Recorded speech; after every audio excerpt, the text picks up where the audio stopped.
So, someone on the ground.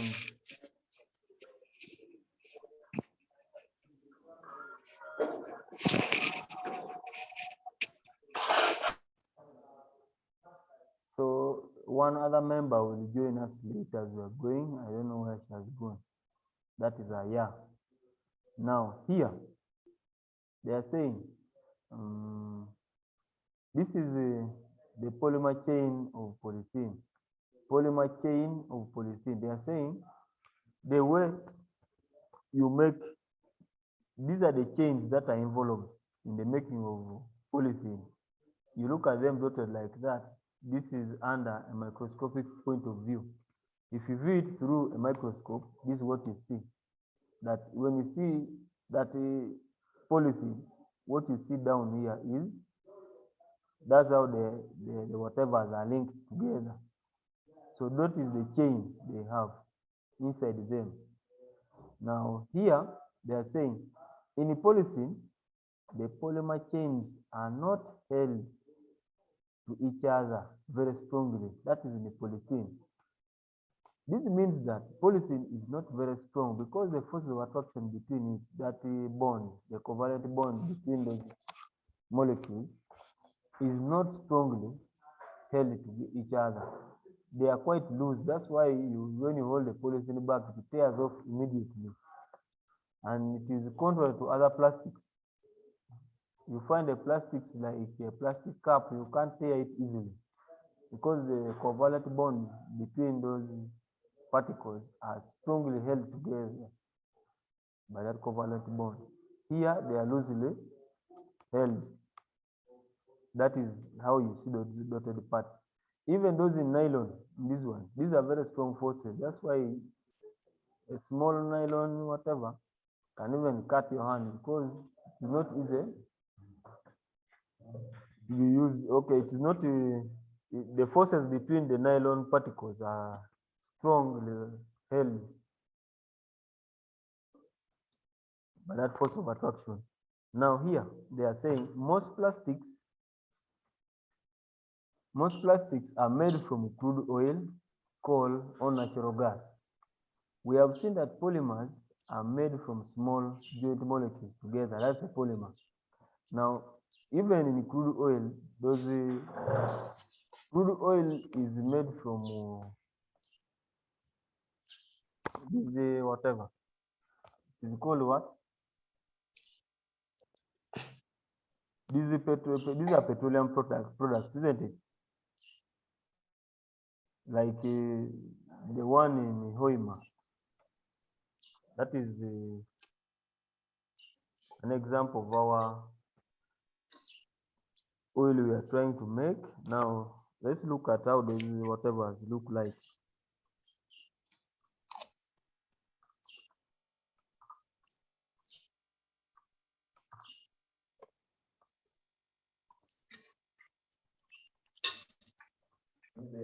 Now, this is what we call the crude oil here.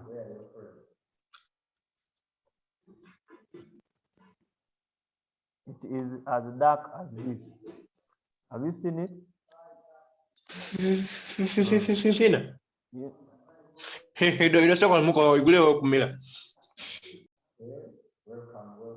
So this is the crude oil we have. Inside it, there are only two things involved. There is a hydrogen and a carbon. That's how they call it, a hydrocarbon. This is the type of oil we produce here. So for more refining, they transfer it through pipes up to some other place, like in Uganda here, they're going to transfer it to Mombasa there. That's where they're going to be purifying it from. So here, we look at that structure down.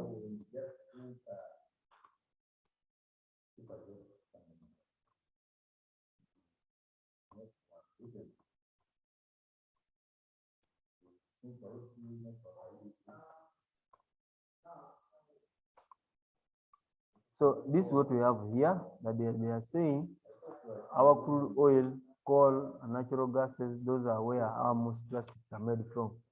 So we have seen that polymers, that one we are done. So the molecules, which usually The molecules which are usually gases are first made from oils.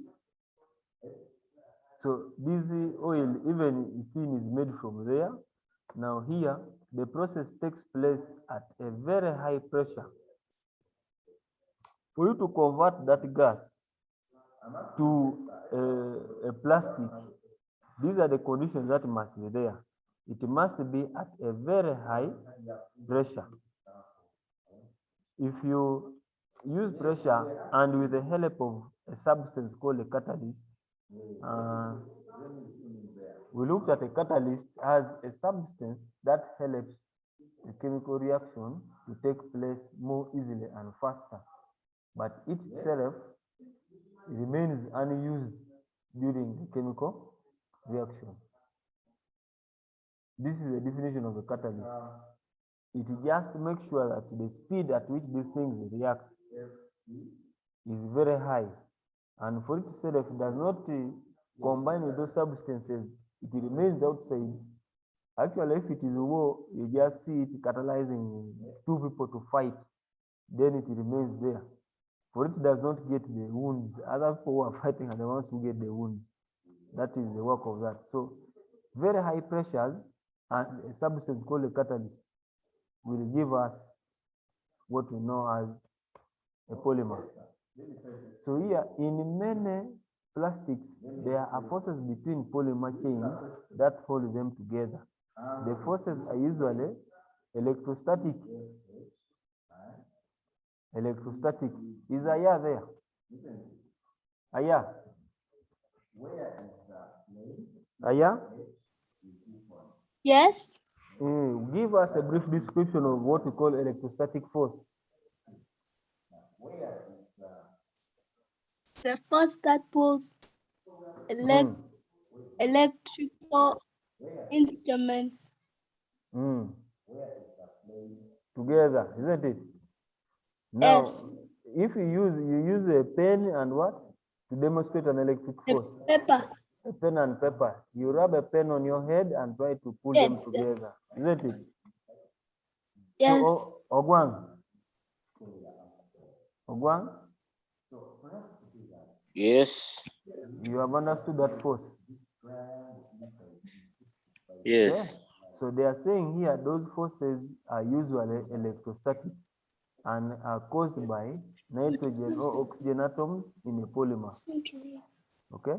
So these nitrogen and oxygen atoms are the ones that provide that force of electrostatic force to these substances that they have used, the hydrogen and carbon. In some plastics, there are covalent bonds that are caused due to sharing of electrons that form strong links between the polymer chains. The example shows how important these forces between the polymer chains are. This is what happens. This is electrostatic force holding this atom to that force, but the link between this and this, or one atom to another, is what we call the covalent what? Bond. Is it clear? Yes? Yes. So this is the structure it has. Yes. Between this and this, we have an electrostatic force, but between continuous long chain of elements, we have what we call a covalent bond. And that's what is responsible for the strength in the materials. So nylon is used to make clothes, fishing lines, and ropes.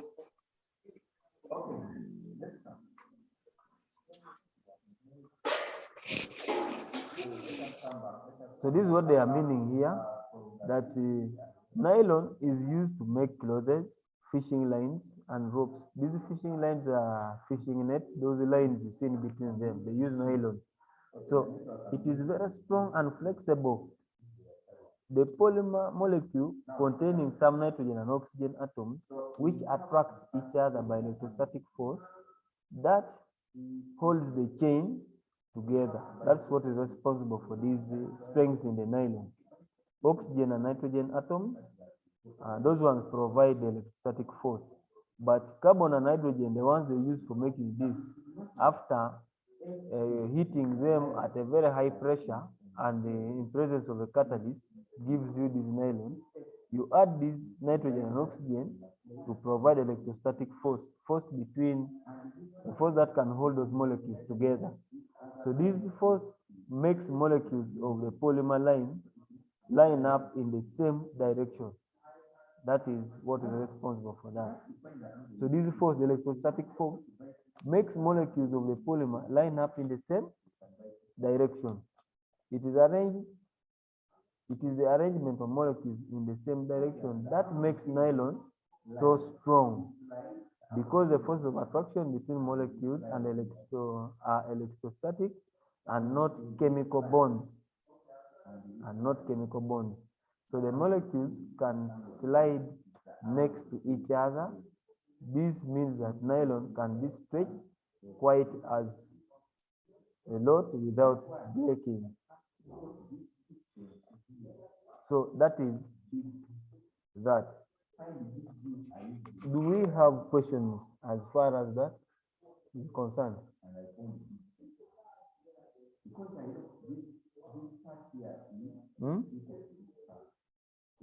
Someone with a question?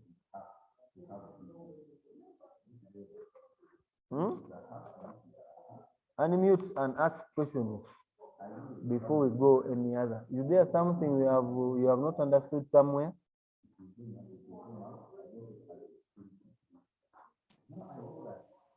Yes, Sean. No, she wasn't asking. What is a catalyst?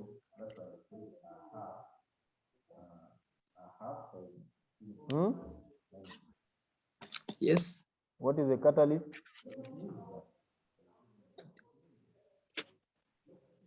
No. Hmm?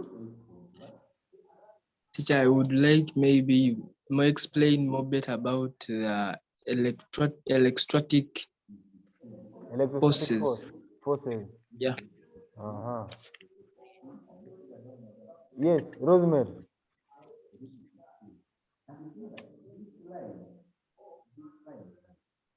Rosemary. Joshua. Joshua.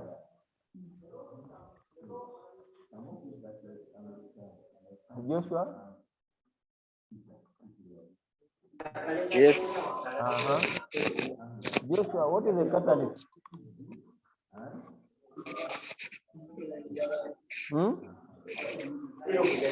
What is a catalyst? Yes?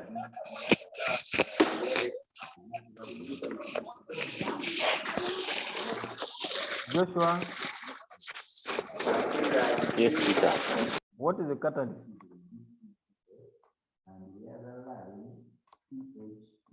Gift.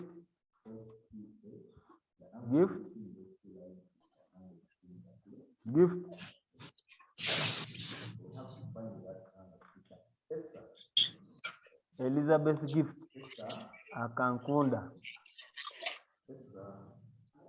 Unmute. We want to welcome you here on this platform.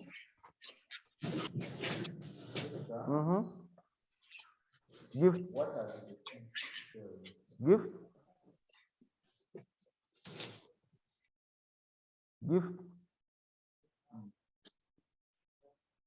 Gift, you are quiet. What has happened?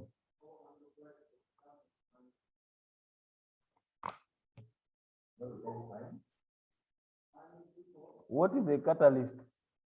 We say the catalyst is a substance that helps in a chemical reaction. It speeds up the rate at which chemicals react. But at the end of the reaction, it remains the same thing. It does not get attached to the chemical reaction. Okay? Its work is just to speed up the rate of a chemical reaction. If two things are reacting like carbon and hydrogen, it just speeds up the rate at which they react. It doesn't want them to react slowly.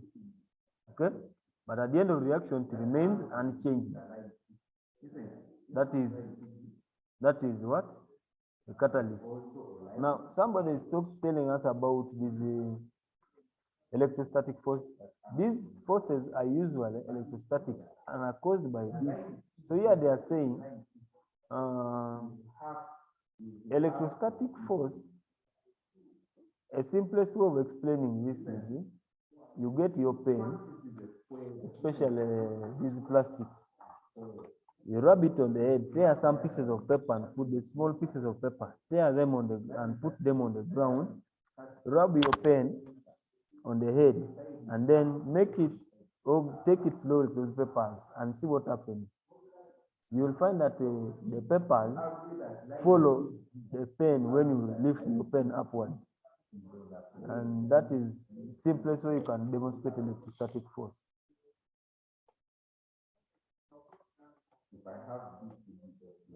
Austin. Austin. Austin. Austin.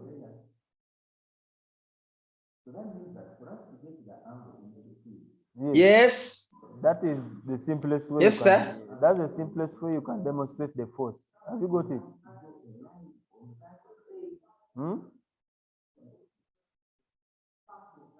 So get a pen, tear some small pieces of paper, try to rub that pen on the head and take it close to the paper. And those papers you have torn and raise them up. You will find that papers link to each other, and as you pull your pen, they also follow the pen. That is the simplest way you can demonstrate that force.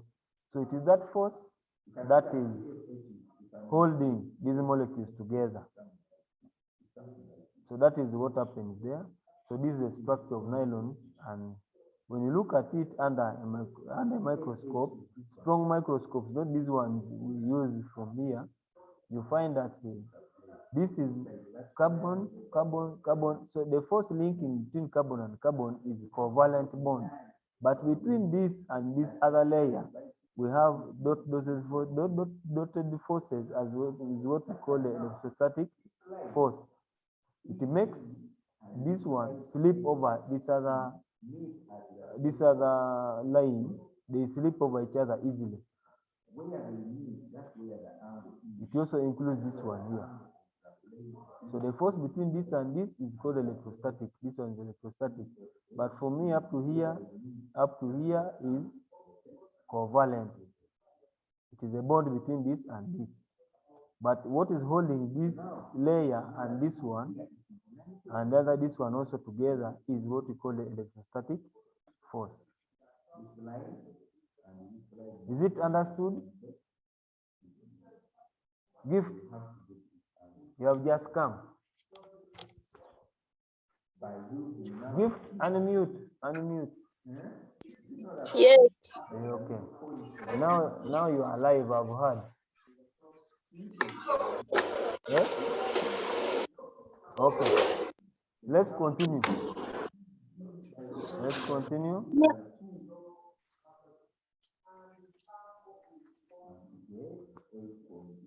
Okay. Now there is another polymer chain in this substance, melamine. Who has ever heard of the word melamine? Rosemary.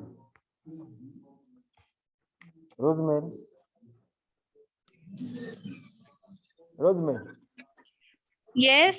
Melamine. Have you ever heard of it? The word is here. This one. No. It is called Melamine. Melamine. Very good. Who has ever heard of it?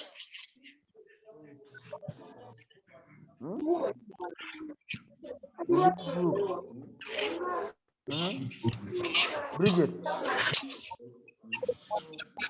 Bridget. Yes. Melamine. Have you ever heard of it? Yes. You have heard of the word melamine? Yes. Huh? You know melamine? Yes. What is it?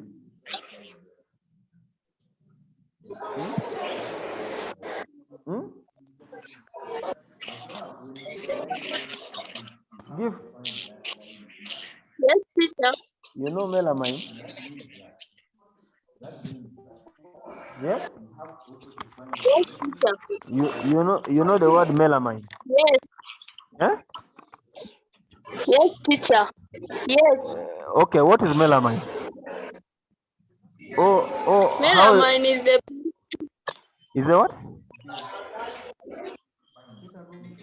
Hmm? plastic surface of many desks and tables. Actually, is what makes the surface of those tables smooth is that they cover it with that substance called melamine. Okay. Uh, Yes, teacher. okay. So let me talk about it in a few minutes here, and then we proceed. Melamine is a plastic surface of any or many desks and tables that cover they put on top is called melamine. So in plastics, they are there are strong covalent bonds between the polymers. This makes polymers rigid, hard, and cannot be stretched or melted easily. When it is heated, it burns without melting. Now, this melamine is a plastic surface of many desks. The plastic surface, like this one, you see this desk here, they always make it smooth and they put some plastic on top. That is what we call melamine, the plastic surface of many desks. You see most tables have those plastics they put on top there. And so that's what makes it like what? It is a plastic. In plastics, there are strong covalent bonds between polymers. This makes polymers rigid. It is hard and it cannot be stretched. It will not melt. When it's heated, it burns without melting. So, eh, eh, eh.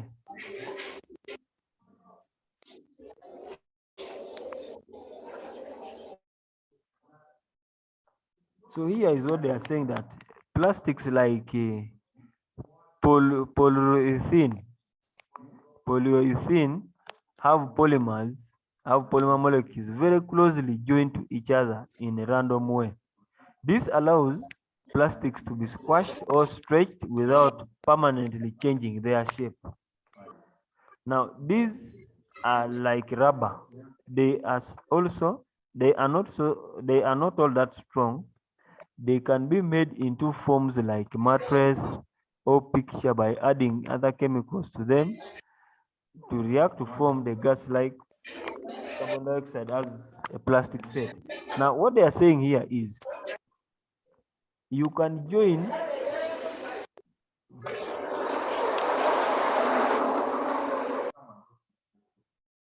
someone is over shouting from here. If you are not talking, don't unmute your microphone. Just keep it mute for the purpose of others. So here what they are saying is the top of this table, almost all tables you have nowadays, they are covered with that plastic setup or plastic material. That is the work here they do. And now also some other plates, they have started coating them like that. They have started coating them with melamine. So those are some of the materials. We are studying materials and their composition and what they do. So here we say natural polymers. We ask someone that do natural polymers exist? Are there plastics thrown from heaven? No. So here they are saying natural polymers that exist naturally.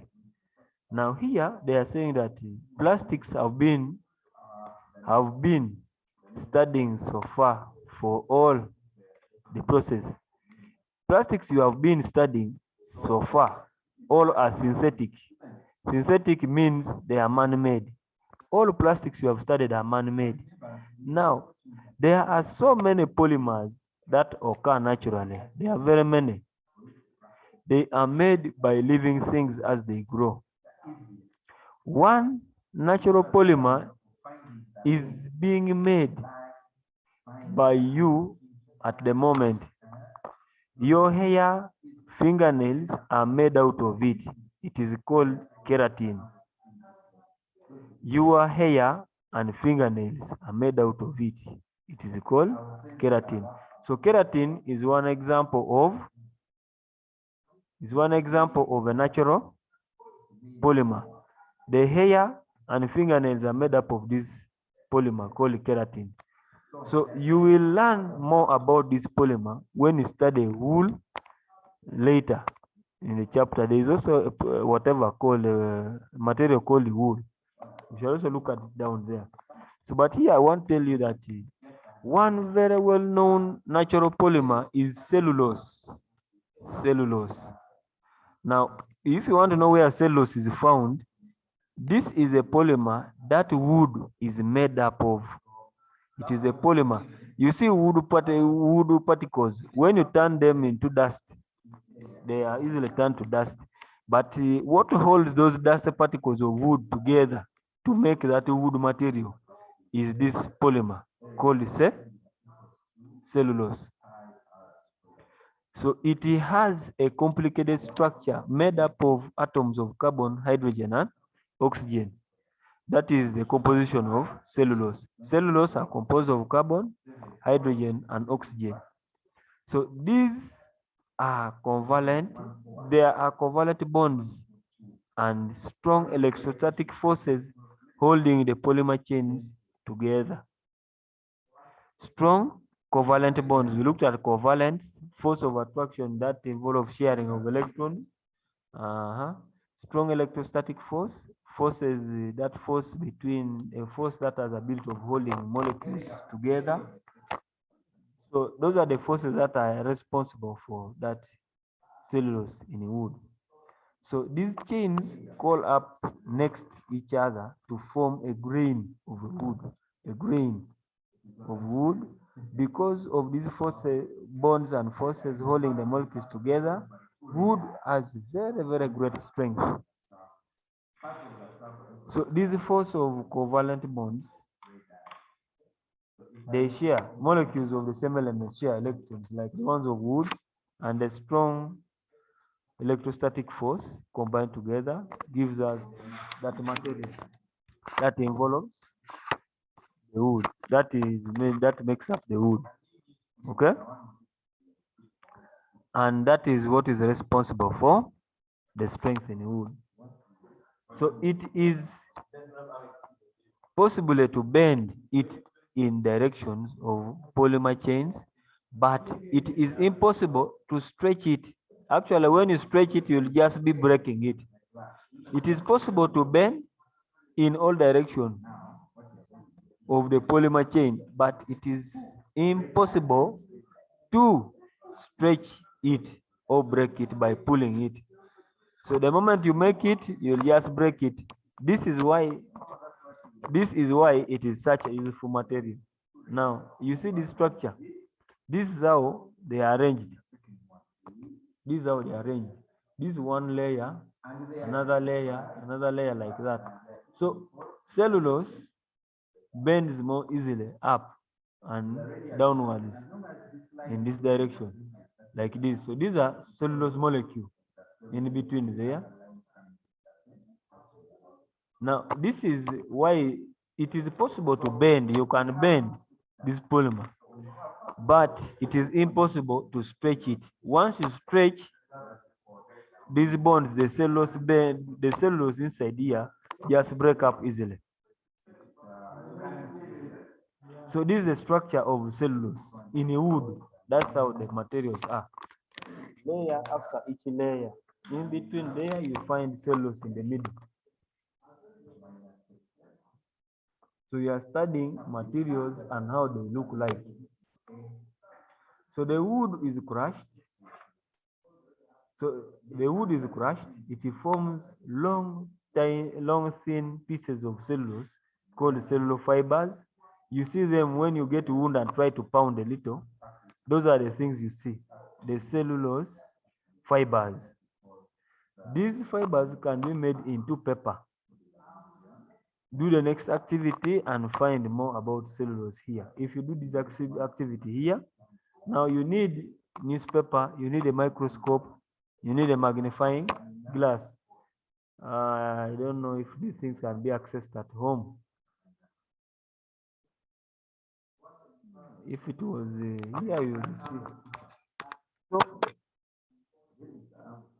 according to the few scientists we have here, those ones who have studied chemistry today, Gift, Tim, Austin, Bridget, Sean, Rosemary. If you are given to choose a material to make any substance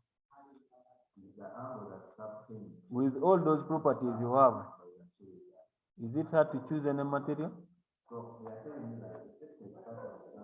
Unmute now and you chat. Oh, No. you cannot say it yet.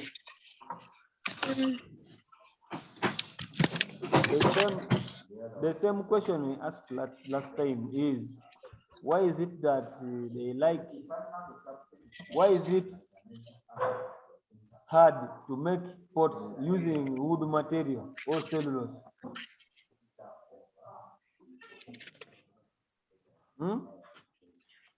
What are they saying? If you want to get to the area of this, I'm listening.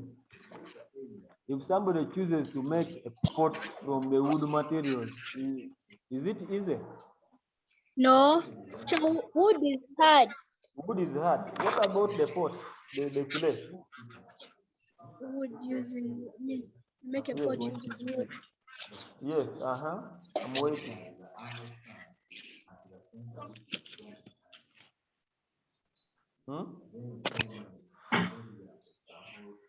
I'm waiting to see English in chemistry combined together.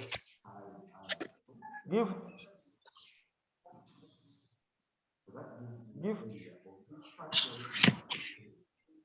Why is it hard to make pots from wood material? It is your time to talk now,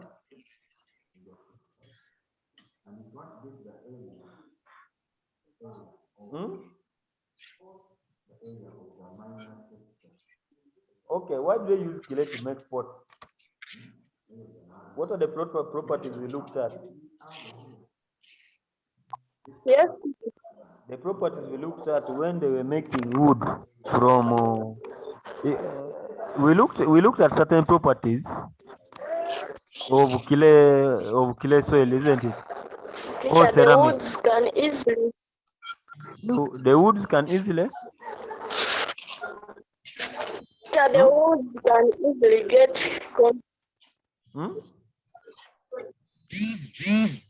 They can easily do what?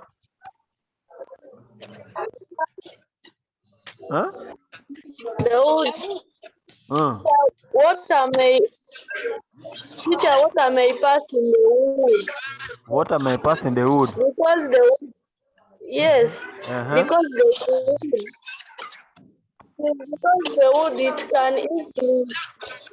Sometimes when it is it cannot be as well as clay. When clay it dries, it cannot again pass out water. But when wood is dry and you pour water, it can pass up to down.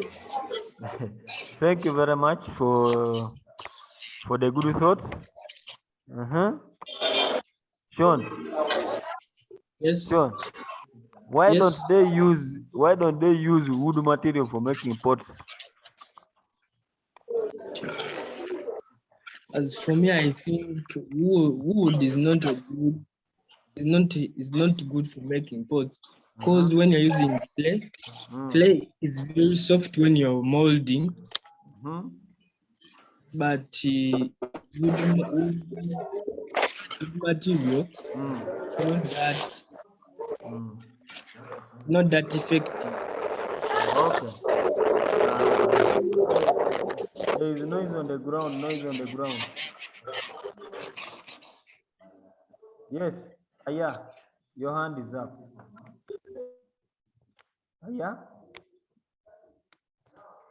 Aya? Yes. Uh-huh. Talk to us. The wood cannot be molded easily. Wood cannot be molded easily. Thank you very much. Rosemary. Rosemary. Rosemary. Rosemary. Hey, Rosemary. Rosemary. Yes. Now, why don't they use glass for making pots? Glass. Are there pots made of glass? Glass is stiff and it can easily break. What about clay? Clay is soft. You mean glass is not soft? Clay is soft and flexible. When you throw a pot down and a glass down, which one breaks easily? Glass What about a pot? gets a crack.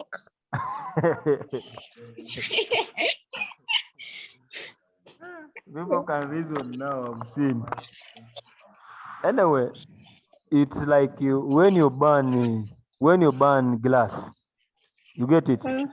It goes back to it is a liquid state. Okay? But Yes. when you burn clay, it goes permanently hard. You get it? When you burn wood, it easily changes state. It changes to something else. But when you burn clay, those are the reasons you should be knowing for now. You get it? Yes. So if they provide you any material, whatever we have looked at here, polythene, plastics, you see in wood, they have fibers. You get? In wood, there are some tiny fibers in them. So those fibers can easily get fire. Even in nylon, those fibers are there. You get it? Yes. So what are the common forces in all the materials we have looked at? The common forces? Electrostatic force. Thank you very much. That is one, electrostatic force. The second one? Covalent bonds. Covalent bonds. Thank you very much.